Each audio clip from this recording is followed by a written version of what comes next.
Hello and welcome to Storied Football. Today I'm joined by Justin Walley, who's the Communications Director of the Marshall Islands Soccer Federation. And the Marshall Islands are the last country on earth without a national football team, but all that is about to change. So Justin, just firstly, how did starting this new national team all come about?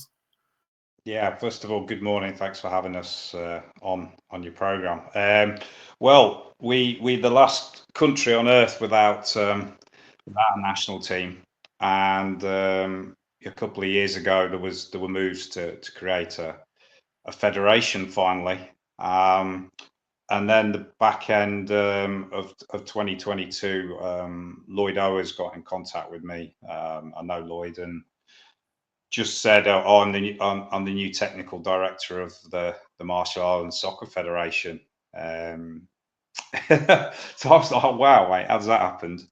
He said, no, I've just been speaking to various federations, and they're interested in me helping to develop a national team to bring the first ever national team. So he just asked me for a bit of advice, mostly from my dealings with Matabeleland.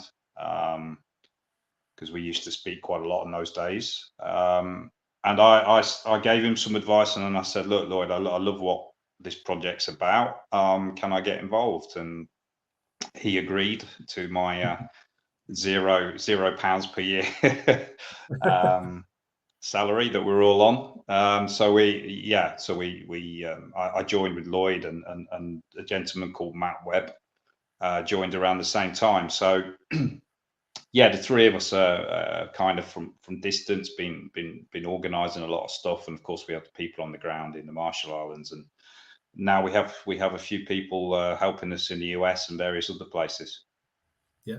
So can you give us a bit of an idea of the geography first? Because obviously I know it's very remote. It's located in the Pacific Ocean. I know it's a long journey from your base in Bosnia. It's one of those you only really understand it if you do the journey, I think, because you look at that map of the Pacific and you're struggling to find land masses on it. So what I went out in January, and to get there, from my personal story, I got a taxi to Dubrovnik, flew via Zagreb to London, and then from London I flew to LA. Had a couple of hours in LA, and then from LA to Hawaii. So you're already a long way from home. First ever time for me in Hawaii, and it was kind of, well, that's a long way. But once you get to Hawaii, it's another 5 hours from there. Flying west, and I did it in chunks, but coming back I did it all in one go to the UK. That took about 45 hours, to give you an idea. So when you hear people saying about Australia, how long their flights were, I travelled 45 hours straight through. It's near Kiribati. People usually call it Kiribati, but I think the correct way to call it is Kiribati. But so it's the biggest significant landmass is probably the Solomon Islands, or Papua New Guinea, that's near to it. If you look west, you're heading towards the Philippines, or if you're going northwest to Japan, southwest, you're looking at Australia. So yeah, it's kind of not equidistant, but it's in the middle of Hawaii, the Philippines, Japan, Australia, if that makes sense. Yeah. And when the nation is so remote, what goes into building that national team from scratch? What are the very first sort of foundations that you have to lay down? Well, I recently had a story in the BBC when I likened it to a pub team, and that not everyone was happy with that, because that's perhaps sounds disrespectful. But it wasn't intended in that way. What it means is, you're really building it from the ground up, from zero. So, you're getting football into schools, for example, because it's not played in schools. So how do you get it into schools? You need to get PE teachers trained. How do you get PE teachers trained if nobody knows football? Well, myself and Lloyd did training seminars while we were there with PE teachers. So some of those are a better place now to provide that in PE. Then you speak to the sports ministry and you try to get PE on the curriculum in schools, which is no small thing. You know, that might sound like a kind of a given, but basketball isn't usually on. I don't. Maybe it's changed, but I don't think basketball's on the curriculum in English schools, for example, despite being a major, global sport. So yeah, you get it onto the curriculum. Next thing you look at, there's no pitches. There's there's no pitches. There's no goalposts. There's no football. So clearly you can't have it on the PE unless you get equipment over there. So how do you get equipment over there? It's not a very easy place to get equipment to. And it's very expensive to ship there, and plus you need to fundraise the money to buy that equipment and send it out. So a big part was raising money to send equipment out. So the equipment's gone. I mentioned in schools, but equipment's gone to the men that are playing over there. So they have portable futsal goals. Futsal goals are put up on basketball courts. They've now got plenty of cones. They've got plenty of balls, plenty of bibs, etc., etc. So they're able to conduct sessions for the moment on basketball courts. There will be a first grass pitch, we hope, by about July, which is at the new. There's a new track and field stadium being built. So there's a grass pitch in the middle of that, which we've been given permission to use as basically it's our national team pitch. Yep. But then there's nothing else. It's just basketball courts, and some schools have got a bit of grass. So again, that'll be a case of putting little pop-up goals up for the time being, at least. Yep. And yeah, it's and then I mean this answer could take me 2 hours, but to reduce it, I then you're looking at none of this necessarily in the order I'm telling it, but you create a brand for the national team. You have people that are working on it, working groups. You have outreach. You put people in. You find people in the United States where the biggest Marshallese diaspora is. You connect with them and you build relationship there. And you obviously, in the modern world, you create social media accounts and websites, and you get interest in what you're doing. Otherwise, good people like yourself and don't know you exist, and you don't get the interviews and the awareness you need. So yeah, I could go. It's an open-ended thing, so it's an open-ended answer. I could give you another 20 things we need to do. And something I find really interesting, Justin, is in terms of the population, it's just over around 42,000. So you could technically get the nation inside Villa Park. So when that comes to the players you can find in that talent pool, it's already very small. And I enjoyed your tweet where you saw a young lad up a tree getting a coconut, and you sort of said, well, he could be our goalkeeper. So what's the process of not only the fact you've got a small talent pool, but then finding those players as well to play for the team? On a local level, it's just a case of we have a kickabout that's taking place. The important thing with a kickabout is that people want to play.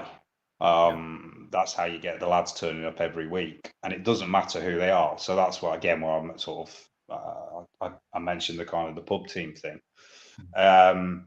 So in that kickabout, you've got some guys that are from other countries, Solomon Islands, Fiji, places like that, who live there. Some of them are long-term residents, so they already have a bit of football culture. A couple of them have played all their lives, pretty decent players, to be fair. Then there's local lads that they've brought down. Some of them have got kids that are playing, or relatives or mates.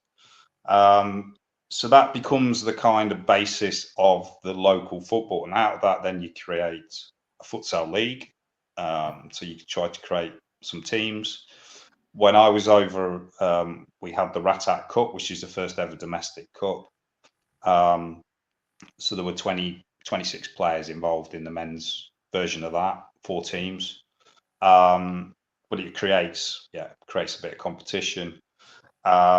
So that's what you do. That's what you do locally, and then obviously as that moves along, once we get better facilities to train on, we can look at training to play 11-a-side as well as kind of futsal 5. It's a combination of futsal and 5-a-side. It's not pure foot. Sometimes you could call it pure futsal. Sometimes it just looks like a 5-a-side kickabout.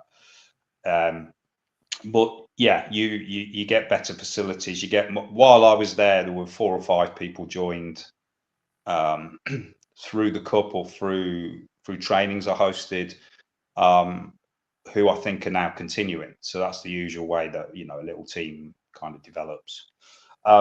Beyond that, there are players on other islands. It's the problem there is that you can't afford. We're talking about an island that's the distance from London to Madrid. So in some cases, so they're clearly not going to be joining any training sessions. But if you can identify on other people on other islands, there is the possibility of them joining, let's say, a national team get together. Yeah. And then we've got the community in the US, which I think will be fundamental to things, because a lot of those boys and girls are playing college football. So there's some fairly decent players we've identified who will be able to play with the national team in the future, particularly with the women. That's going to be the basis of the women's team, because women aren't playing football on the islands at the moment. But with the men, they can. Although we want to build it, that the core is rightly so on the islands. We have players there as well, so we will have players. We will be in a position to put a team together. It's more the logistics and the costs of everything which are the biggest problems now. Yeah, and as Justin, it's a sport that hasn't been played very regularly. Will your coaching be sort of different than usual in terms of you maybe have to, although it's a national team, you will have to teach more of the basics for a longer period of time, I guess? Yeah, I mean, they don't play 11-a-side, so that's, we're assuming that at this point our first game is going to be futsal. So you're teaching them futsal, or some of them, a couple of the boys from the Solomons already play futsal, so they're hoping to bring that anyway. Playing on that rough ground, playing on basketball courts is typical of how people used to learn football anyway, or how they still learn football in places like Africa. There's so many great footballers, and a lot of the time they're just street footballers, so they can learn through that anyway. So but in terms of the coaching, we were suddenly about to play in a tournament, we'd want to do a camp, and we'd want to train how to play as a group, how to transition, what have you. So that will be a bit different, because the standard is going to be lower, and the understanding fundamentally is much lower. So it'll be approached in those cases approached a bit differently. When I did my sessions when I was over there, it was more me trying to provide them with various drills that they could use when I'm not there, which are just basic ways of improving how they play, really. And I think they enjoyed the drills, and they were quite intuitive. So hopefully they get to use those while I'm not there.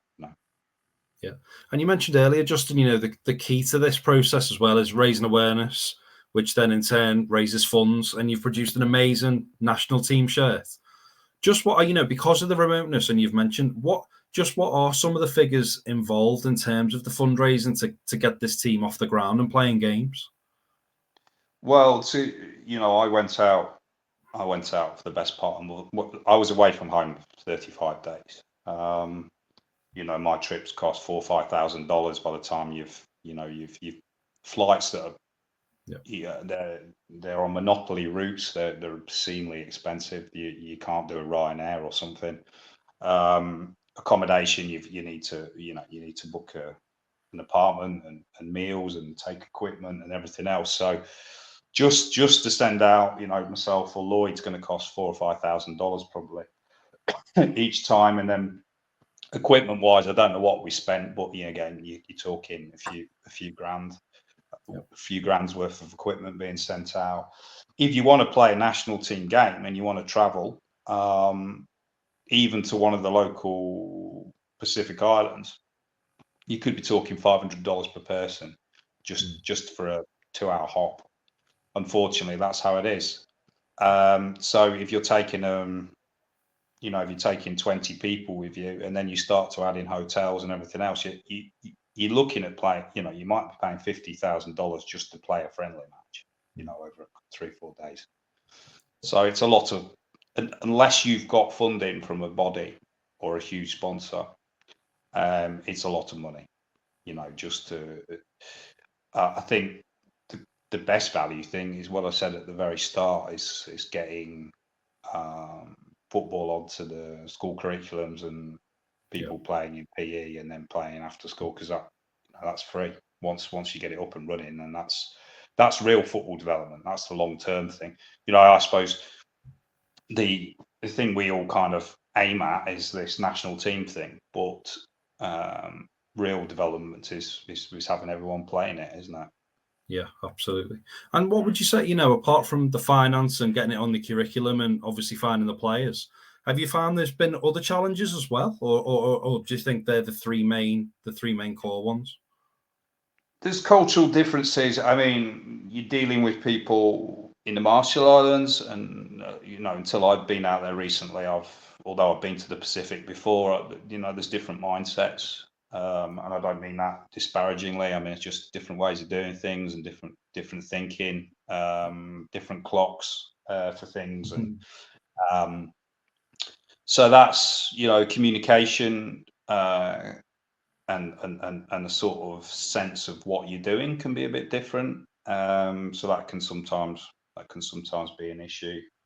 In terms of getting people interested in playing, it's fairly limited interest, but as long as you have a group of people that are able to, let's say with the case of the men that play every week, it's going to continue to run. But it is reliant on certain people. So there's a gentleman called John, who's from the Solomon Islands, and he's kind of driving up to the north of Ireland and of the main island, Majuro, and he's picking people up and he's taking them down to training and he's picking up the water and some sandwiches for people, and then he's helping to run the session, and then afterwards he's taking everybody all the way back. So if John's not available, then immediately that's a huge issue for us on a local level. So the problems you've got logistical realities on the ground there, and then you've got things like for us to join a big body like the OFC, AFC, or CONCACAF, again, it's not that straightforward. It takes time. It takes us proving that we're genuine, and lots of things we don't know about. To get into those bodies is not there's not a straightforward A to Z, and you tick all the boxes and join. It's complicated. So it's different kinds of issues. Yeah, and I've seen on your social media, just to know that some of you have bought like footwear for some of the potential players, and you've mentioned earlier that you're doing this for nothing, so you're all volunteers. So this is clearly something that is a great passion for you all to get this off the ground. But not only that, but just to help the nation in terms of that curriculum you mentioned. Hello. Oh, hello. Sorry, I lost you there, mate. Yeah, I think I answered your question. So what was the question at the end? Yeah, so it was just, it's clearly a passion for you all, but it's not just about getting the national team up and running. It's also, helping the nation in terms of the curriculum. Yeah. Well, I think when we become, I personally, if I speak about myself, I've been involved in these kinds of grassroots projects, which have got a bit of sex appeal to them, shall we say. You can be in a grassroots project in a local Sunday League Division 7. I suppose this comes with bells on it. So it's quite rewarding to see something. When I was in Matabele land and we got all the lads to London, and they're playing outside of Africa the first time in their life and all that's incredibly rewarding, and you've done something life changing for people as well as yourself. But there is a passion for this. I think there is a desire to make it work. It's if you love football, if you're a football person and you think it's the last country on earth, it's a real go on. Let's achieve that. Let's get that done. So, but we couldn't do it without all the people. You mentioned the futsal shoes. So a gentleman recently he sent out 8 pairs of shoes to the lads who don't have futsal shoes. So without people like that, it couldn't happen. Without the people buying the shirts, it couldn't happen. Without the people who sent us donations, which have then paid for myself and Lloyd to go out, it wouldn't be happening. So without you doing this, it wouldn't be happening. So that's you're part of a big team. You're in the team now. Yeah. Oh, brilliant! Yeah, that's class. So, Justin, just to touch as well on your background in football. Now, I know in 2007 you founded Riga United in Latvia, and then you've just mentioned about the team that you took to London for the unofficial World Cup. What is your background in the game? Yeah, I mean, as a young man, I didn't make it as a professional player. I went to university. I was captain of a university team, which was a big, player captain, which is a big pleasure. But I dreamt of being a professional footballer, like a lot of people. Played with a lot of good players, but I never made it.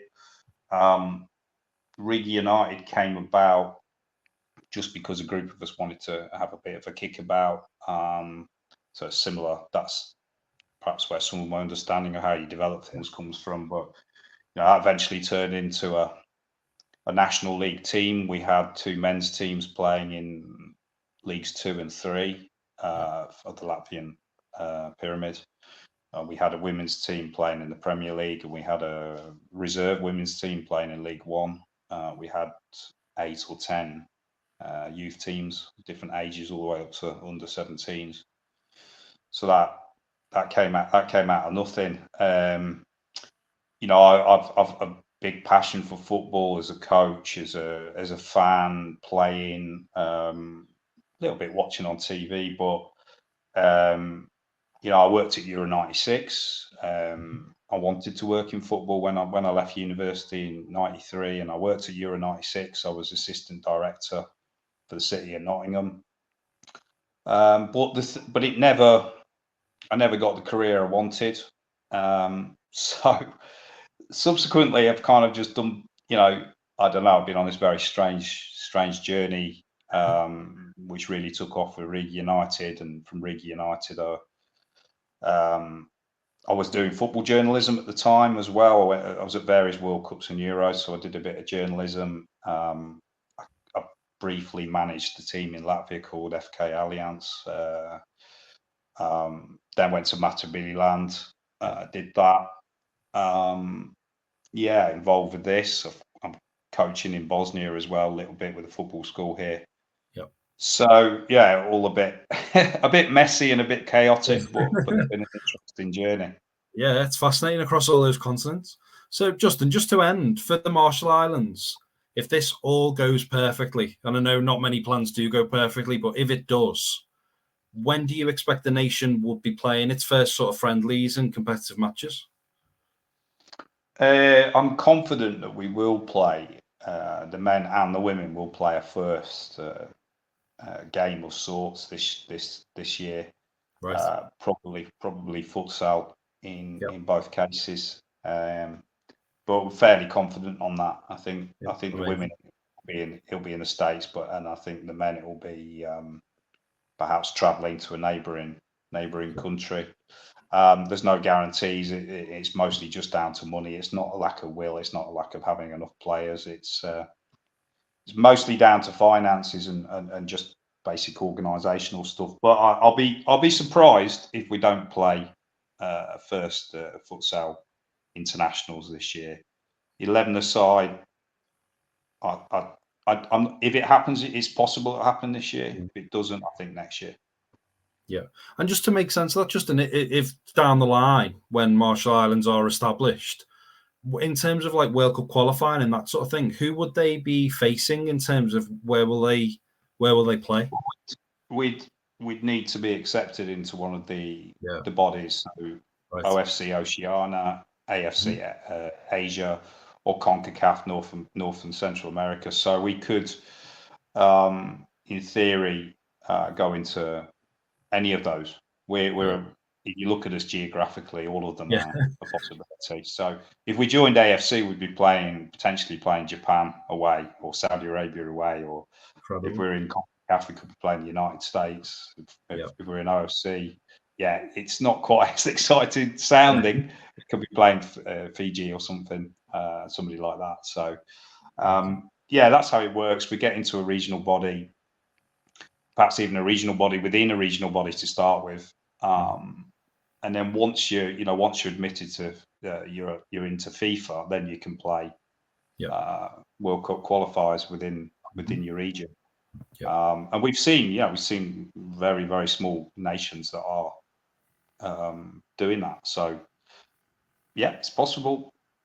We believe it will happen. How long that will take is really hard to say. How long is a piece of string kind of thing. So I think anything between 2 and 5 years, I think, for that. It would be my guess, but who knows? Amazing. So where can people find you, Justin, and where can people purchase the national team shirt? We do have a lovely website that Matt Webb put together for us, very professional. So if you just look for Marshall Islands Soccer Federation in a Google search, that'll come up. It's RMI, Republic of Marshall Islands. But on there you'll find we've got a shop where we can buy the shirts. We're very active on Instagram and Twitter, particularly. We're on LinkedIn and Facebook as well, but Instagram and Twitter are particularly strong for us, I would say. So you find us on there. Individually, you'll find Lloyd, Matt, and myself on Twitter and Instagram. So if you just play around, and I won't start spelling out all the various handles, but you'll find us there as well. So between that, you'll get a sense of everything that's going on. Yeah, it's incredible, Justin. Really appreciate you taking the time out, and wish you all the luck to get it off the ground. As I said earlier, without the likes of yourself showing interest and spreading the word, we can't develop the project. So thank you very much. No problem at all. Oh, thanks, Justin. Thanks for your time. Thanks, man. Yeah, cheers. Thank you.